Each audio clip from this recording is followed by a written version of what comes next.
Yep. Thursday. I had a week off last week with no gum. Beavis and Butthead was hilarious, though. But now it is time to face the riddle of Tim the Enchanter once again. The Flintstones cards I got from my dad are in the box, and yay, they have gum. So let's spin, shall we? And you know what?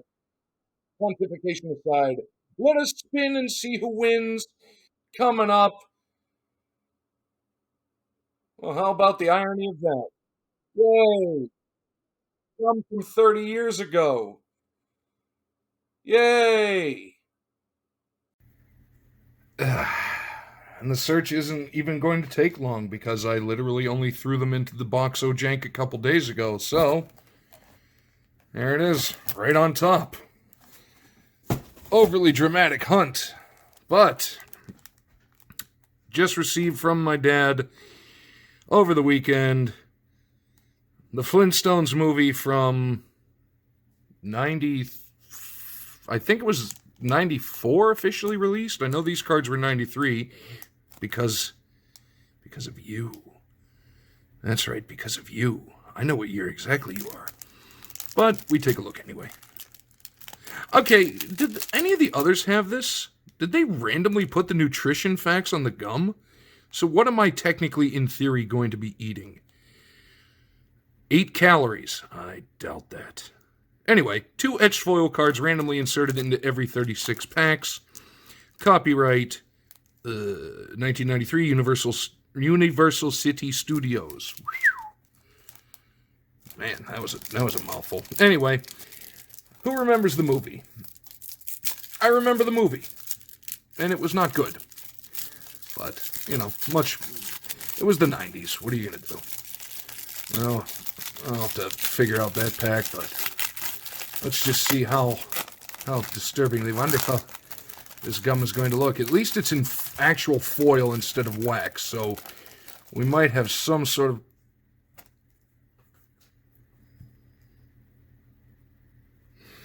Well, that's a new one, and actually that reminded me. I almost, because I had to move it around, almost forgot Sticko Gum from A Surfer. Cannot have without him, but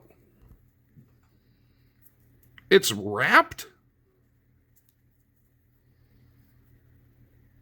Well, this changes everything. Not really. Still going to be horrifying because it's 30 years old. Pack over there.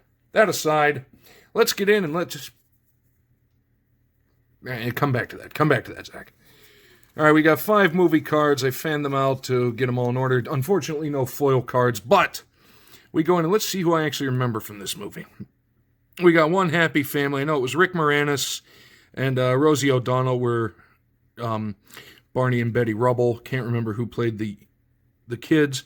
Bam Bam has turned out to be everything the Rubbles, trademark, ever hoped for in a child. There's just one problem. He won't say anything but Bam Bam.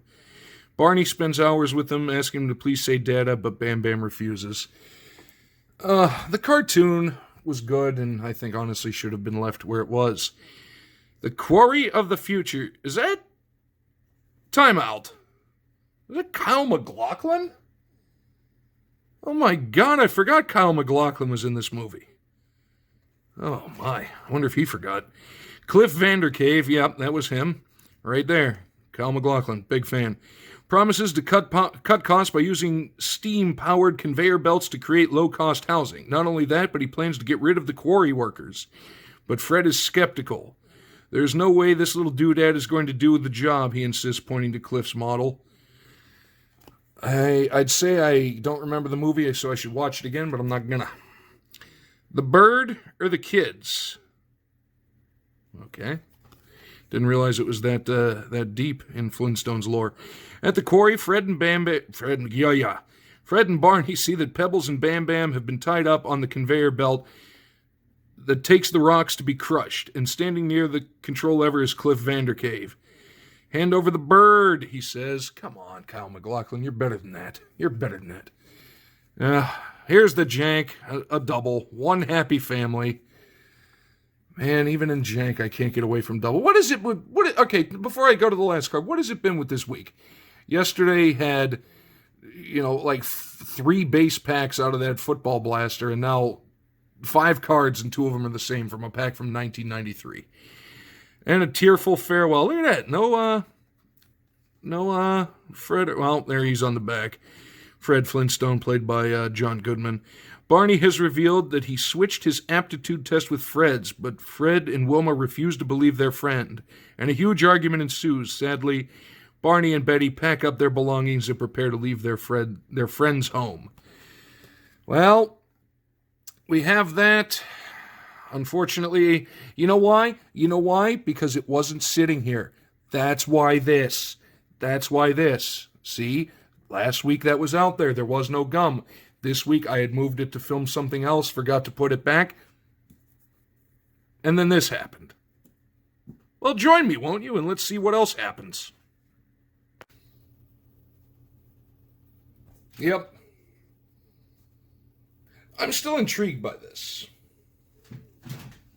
Still intrigued. Man, I really gotta figure this light. It's wrapped in this, which actually is kind of cool. It's wrapped like the old Wrigley's back in the day. Well, I think you can still find it, but doesn't sound like that gum does. Now does it? There's no bending in this gum. But it will have... Okay, well... Oh... I will have to say, at least... It is... Well, you got the remnants of the schmutz on there, but... All in all... Actually has a smell... Okay. I was going to say, it actually has a smell that's not unpleasant, and then it became unpleasant. Leroy didn't care. He's asleep. He doesn't even want to wake up.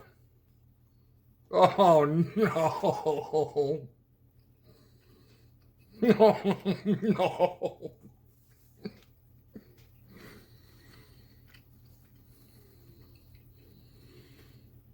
How could it be hard and chewy at the same time?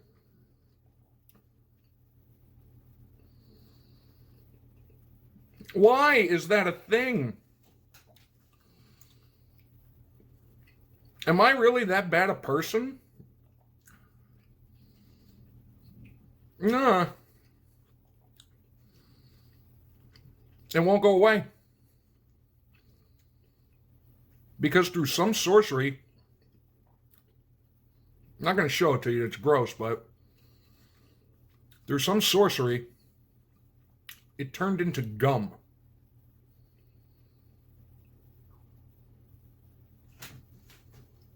I don't think I like this. No. No, having thought on it, I don't like this at all. I'm sad now.